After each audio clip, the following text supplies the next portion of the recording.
Today's show is sponsored by our friends at OrcaCoolers.com. From roto-molded coolers that keep your ice good for days. They have drinkware like the barrel, the football barrel, the shorty, the stein, the teeny, the vino. They have chasers. They have coffee campers and travelers. All sorts of stuff. It's going to keep your drinks cold or hot. You're going to have coolers that will keep ice for days, and they're bear-proof. Go to OrcaCoolers.com/bourbon for 15% off your order. That's OrcaCoolers.com/bourbon.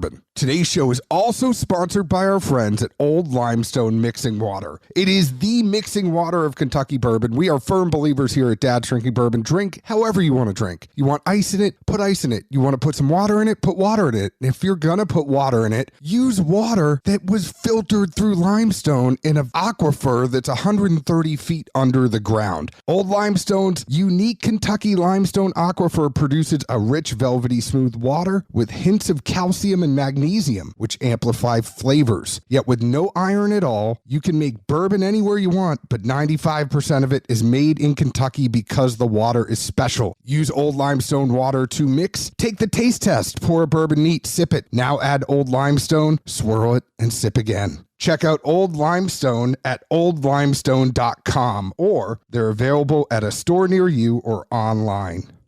Bourbon and Beyond this September in Louisville, Kentucky with Bruno Mars, The Killers,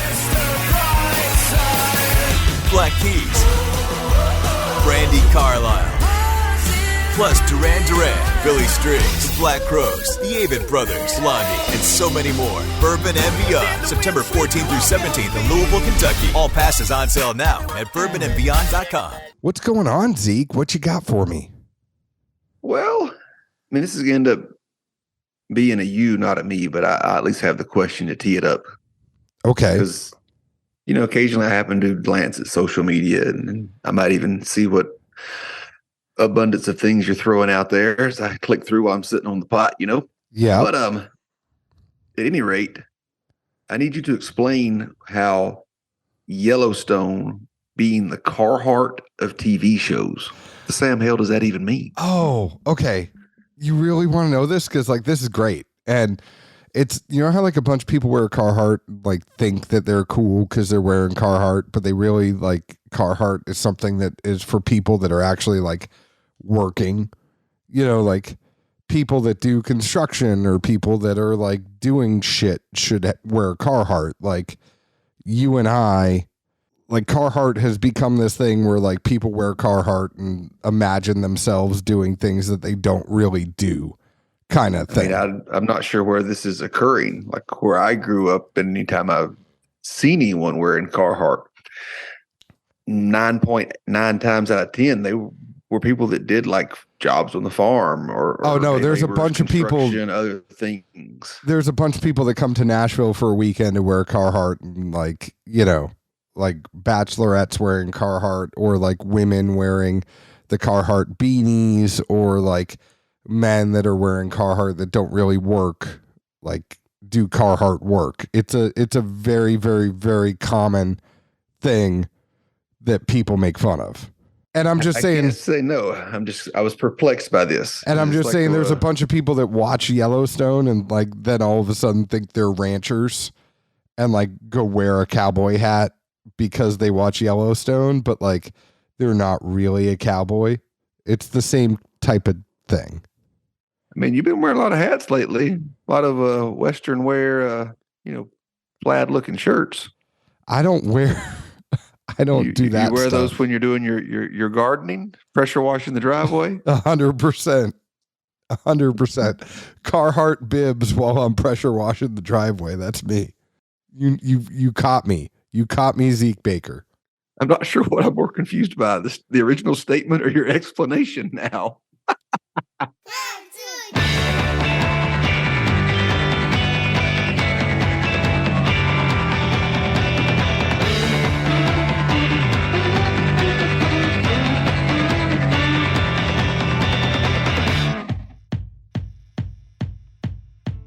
Hello, everyone. My name is John Edwards. With me, as always, is Zeke Baker, and together we make the Dad's Drinking Bourbon. Wherever you are, whatever time it is, thank you for making us part of your day.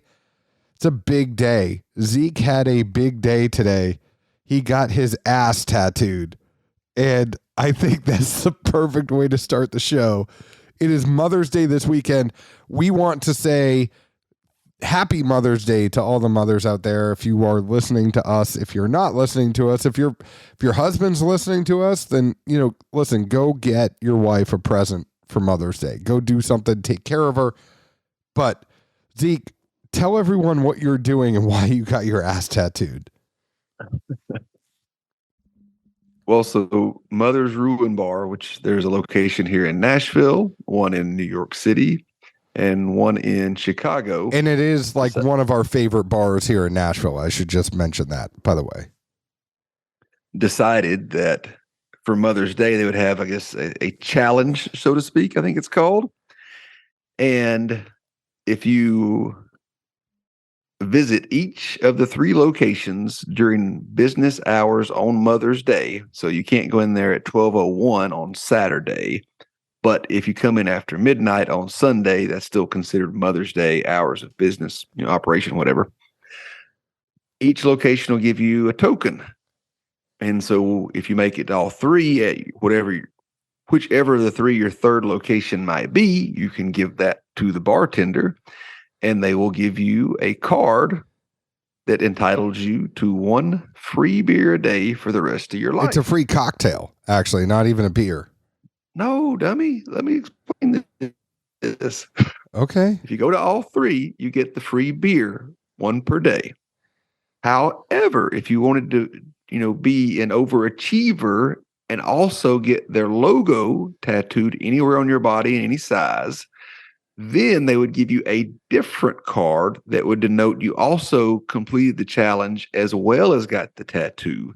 And that entitles you to 1 free cocktail per day for life. Do you get a beer and a cocktail or just the cocktail? I mean, I'm pretty sure if you roll in there one of those cards, they're going to take care of you either way. But as I've explained to more than a few other people that ask me about this and, want to check my mental status a time or two, like, it's experiences. It's fun. I mean, when I'm senile, I can't remember shit in another 10 years. And my kid's like, what in the world, Dad? Where did you get that tattoo from? Like, well, one day we got a wild hair. There was something going on. It was Mother's Day. You guys were with your mom. So I was free. And we jumped on some airplanes and went to some cities and bounced around and came back and, had a good time. McConaughey says, just keep living. Man. All right. But if I could, I am solo with the kid this weekend, not for, any other reason that my wife is having a girls' weekend this weekend, but I would be there with you if I could. And I would love to do that just because it's an experience thing. I'm not checking your mental status. I'm not doing anything. I mean, how often can you just say, I went to New York, Chicago, and then back to Nashville in one day, went to all 3 Mother's Ruins, and just had a time of my life with my boys? I mean, that's all it is. So why not, obviously, or luckily, I'll say I booked all the flights on miles. They didn't cost shit. So I'm sitting pretty good on this. I don't have to pay for a tattoo. Yeah. But I mean, the thing is, now the one thing here that I will say is your kid is not going to be looking at your ass to see your tattoo. So as your kids get older, I doubt that they actually know that you have a tattoo on your ass. I mean, you never know. They might come visit me in the nursing home. Maybe. So when you're 80, they're going to be like, hey, Dad, how come you have a tattoo on your ass? I mean, we both know I would be the type that's not going to ever fasten the flap in the back of the aqua green, pullover. Right? There's no way. There's no way when you have the Johnny on you, there's no way that you're not just letting that ass go free. Just shuffling right down the hallway, smiling at everybody. Oh, man. What else? Anything else you have that you want to say, you want to bring up, you want to talk to people? I can't think of anything off the top of my head. Well, I'll say it. We got some other stuff coming up, but there'll be plenty of time to pitch it, and I don't want to take away from any other holiday. All right. We won't take away from any other holiday. Just say thank you again from the bottom of our hearts to all the moms out there. Today, we are drinking Fortuna Bourbon.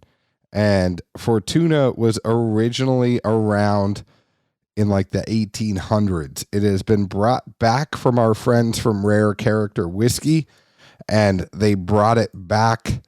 It was Pablo and our friend Peter, and they brought in Andy Shapira from, you might remember him.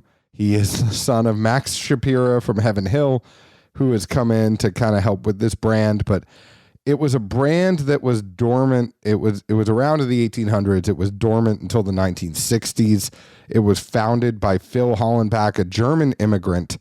The original tagline was "A taste of good fortune," and Rare Character brought it back. This whiskey is batch 1B of Fortuna. That's what we have here. It is 51% ABV, 102 proof. It comes in at about $85. It's around 6 years old, non-age stated, and we don't know what the mash bill is. So,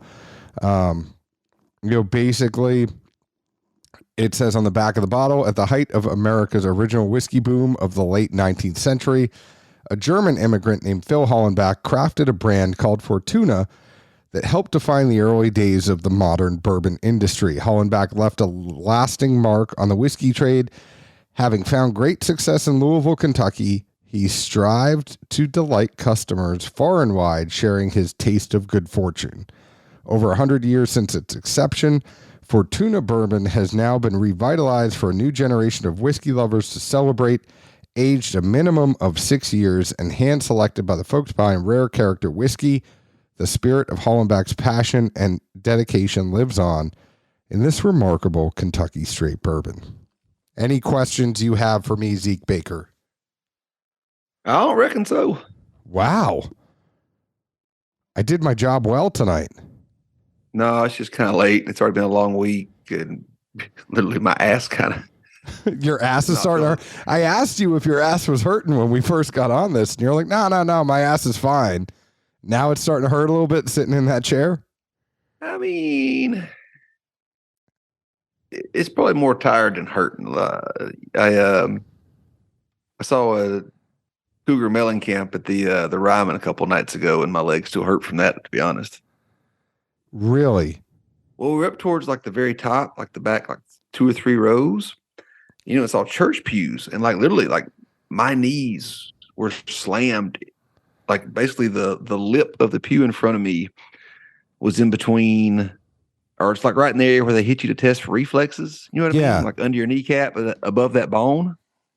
Like that, I went to go pee, and I looked like my dad hobbling out of the damn aisle. No, I mean, I love the Ryman. Don't get me wrong. And there was somebody today, when they joined the Dad's Drinking Bourbon Facebook group, and we have the 3 questions, and the first one is, are you a real person? I know that's a dumb question, y'all, but like I put that in there because if you're a bot, you're not going to say you're a real person. So sorry, not sorry. But, the third question is, do you actually listen to the Dad's Drinking Bourbon podcast? And one person wrote back like, yes, it's interesting at times, but it's a little boring at times too. And I feel like this is one of those times where he's going to be like, this is a little boring. But I have to say this, the Ryman is not made for people our size. Like I've been plenty, it doesn't bother me. Like, but these seats literally, I guess at the very top, the angle and the trajectory or whatever of them, like it was tight, man. I ain't lying. No, I mean, I feel like when you're over 6 feet, it's just not worth it. Like I love going to the Ryman. I really, really, really do. And I'm not going to stop going to the Ryman, but over 6 feet, it's really tough. I mean, this is the only time I've been uncomfortable. Otherwise, it's been good. But the very, very top, if you're tall, woof, look out. Yeah. Anyways, what did you think about Fortuna Bourbon, Zeke Baker? Fortuna batch 1B. At first, I picked up light caramel. Felt like it was probably like light caramel, drizzled over buttered popcorn kind of thing. Then by the mid, though, it really did a pretty hard turn and went to what I would interpret as char spice. It didn't really seem like grain, but there was definitely a spice to it that I certainly wouldn't have expected for a 102 proof to leave that kind of singe. As far as a lingering finish, not a ton of one, but what's there, it reverts back to what was on the front end with kind of a semi-sweetness and a remnants of corn and that kind of thing. The singe from, like I said, what I would assume is the barrel does linger a fair amount. And I did catch some flashes of like a nougat or, eating a chocolate raisin candy thing. And the only other tidbits I have was it's pretty thin, to be honest, and which doesn't always mean a whole lot, but it just didn't feel like it carried the flavor well for whatever reason. And for a 102 proof, I felt like that, singe in the middle, which again, I don't think was grain related. It was very deceptive that you wouldn't expect that kind of singe from a 102, or I wouldn't. So I'm glad you mentioned some of these things. I definitely got the chocolate on there, and I definitely got like the rye spice. So I feel like this is a high rye bourbon. We don't know what the mash bill is, but I feel like there's a high percentage of rye in there in the sense that I got the tingle. I didn't get like a singe. I really enjoyed it. Like I for me, the mouthfeel wasn't too thin. I really enjoyed this pour. Where I have a problem with this pour is the $85 price tag. Like, I feel like, yes, it's a 6-year-old whiskey, and yes, it's from Kentucky and all that stuff, but like, the $85 price tag, like I would be all over this if it was more towards like $50. The 85 just kind of throws me off, but I do think it's a good pour, and I do get a lot of the spice. I get a lot of the chocolate. I get maybe a little bit of like orange in there as well, like a little bit of fruit, but it's it's a good drinker, and it's priced at a luxury brand. Like, I feel like when you're looking at that whole like rare character thing, like you already have rare character is the luxury brand. So like for Fortuna, like I want that to be more of like the drinker category, maybe even in that like 30 to 50 slot.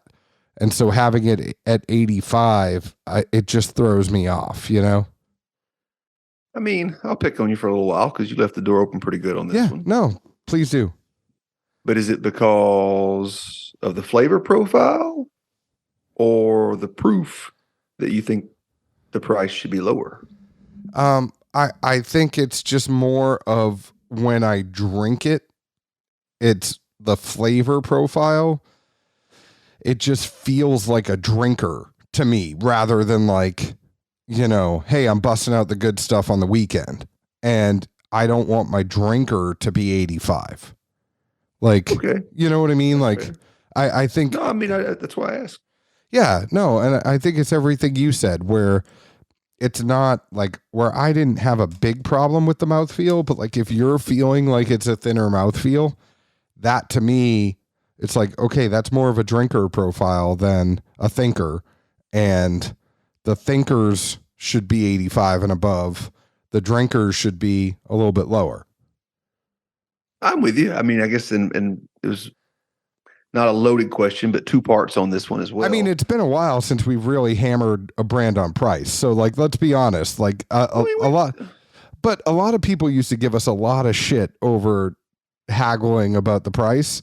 This is one that I really do think would be better if it was priced closer to 50. I mean, but to me, it's the how and the why. And that was kind of the second part of where I was going to go with asking you based on profile or proof, was simply, if you look at market trends, you said this is at least 6 years. Yeah. Hell, could be a little bit older. They're an NDP, so they're sourcing. I mean, how many other NDPs with 6-year or more possibly product are hitting at 70 to 80? maybe more. I mean, I literally had a phone call today with a buddy that's getting ready to launch a brand. And he was asking me different questions on what do you think and this and that. And, at some point pricing came up. And I was like, well, nobody likes to talk about it. But, I don't necessarily know financials. I have an idea of what, people have invested in things. But then there's all the other parameters of running your own business, et cetera.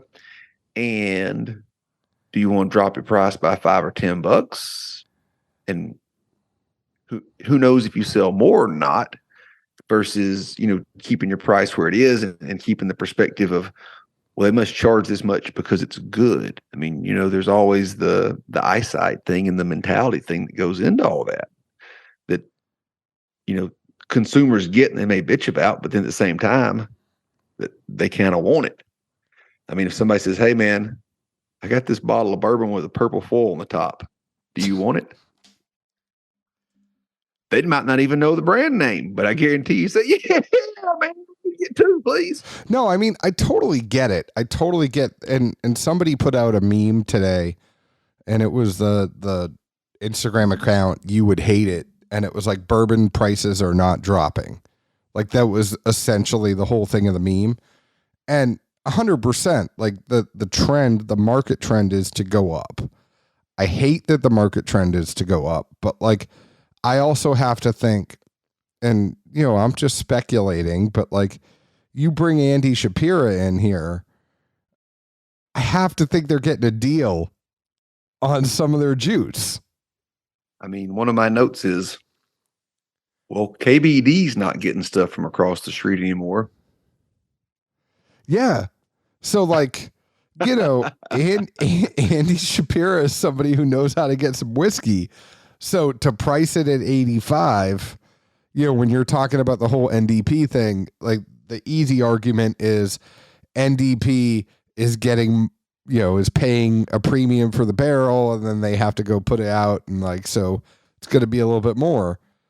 I don't know how the world works. Maybe I'm naive, but like, I have to think that he gets a little bit of a discount. Well, assuming that's where it comes from, no one knows. No one knows. It's not disclosed.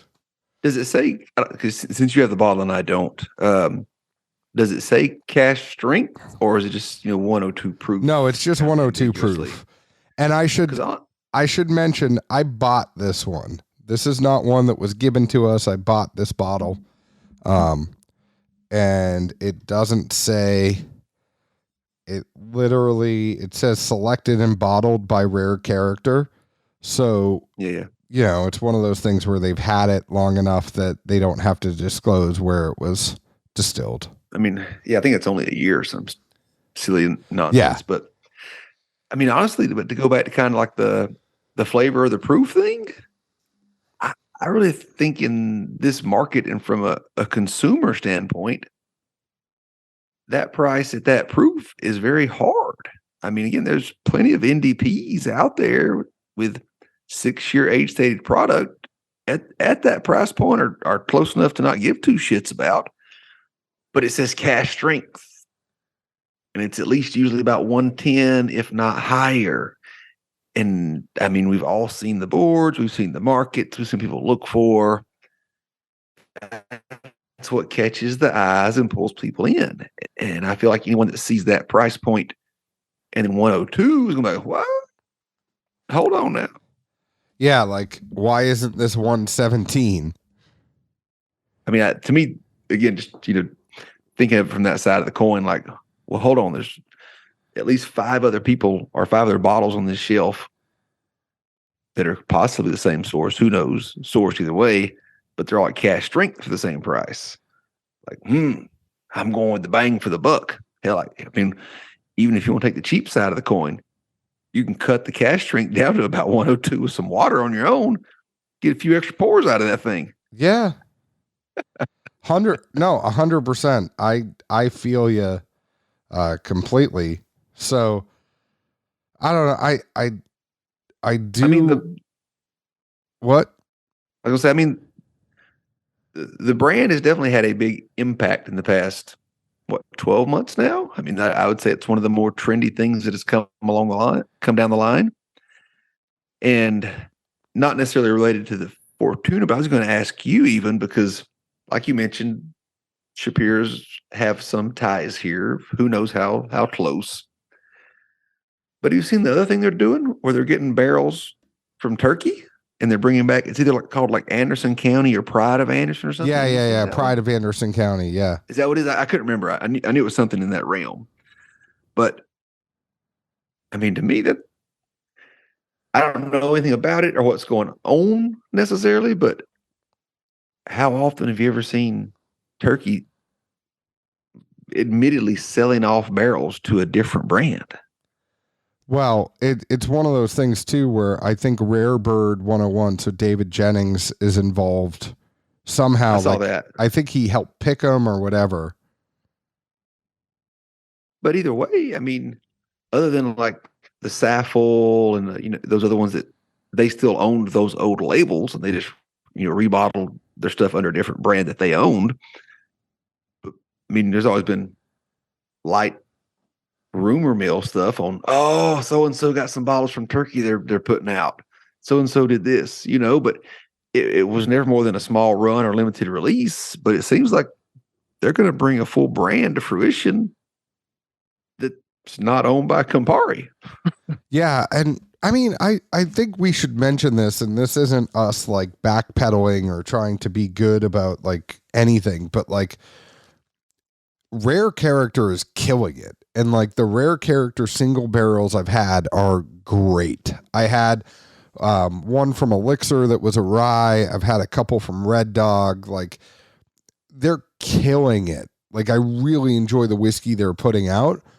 This Fortuna, Pride of Anderson County is great too, but this Fortuna, it's like my only like beef with it is the price. Like I think it's a good pour. I really do. I just think it's priced a little bit higher. And if you're going to have, like, if you think of the portfolio you are going to have as a brand, I would think that you would want to have one that's more, of an entry level into the brand to kind of like get your dailies on and then give them something premium that they're going to bust out on the weekend. Like it's just kind of how I think of it. But I mean, we can still remember and then shed a tear over a bottle that used to carry a 6-year age statement and had a white label with some green trim. Don't even. I still have my half a bottle left that you swear you're going to come over and drink. But I was about to say, well, I know what I'm drinking next time I'm down there. That Heaven Hill 6-year, I mean, it's, I can't even say it. Like I'm flubbing saying it because it is one of my favorite pours of all time. And I remember you went to Kentucky. Like for those of you that have been listening to us for a long time, Zeke was like, I'm going to go to Kentucky. And he came back with a case of it. And I didn't tell him to get me a case. And I so wish I told him to get me a case. Like now he drank through it all already, but like that was one of my, I mean, it's been years, y'all. It's not like he drank through it in a month. Like he's had it for years. Oh, don't worry. I'm proud of that one. I'll take a gold star. But I really, really miss that Heaven Hill 6-year. But for $15, that was now Old Granddad Bonded is my go-to, so it's a liter for 25, but that Heaven Hill 6-year was $15 a bottle and it was great. But yeah, I mean, I'm with you, but I definitely think too, even just looking at it blindly from the shelf, that's a tough sell point, that price and that proof. You know what I mean? Yeah. I understand. But also, I mean, I'm with you 100% too on, we're both in chats and keep up with obviously more bourbon people than we probably need or want to be productive at work most days. But don't tell my boss. Yeah, but you know what I mean. But same thing, those Rare Character picks, I've seen plenty of people that I more than trust and respect say, man, they brought in some, like, just talking about doing a pick. Like there were some damn good samples and like it was tough, but what we picked, nobody complained about, period. You know what I mean? So, yeah, no, everybody has been saying that like it came down to 2. You know what I mean? Like when it comes to Rare Character, they're like, There were two we really could have, like, we wanted them both. We really did, but we went with this one.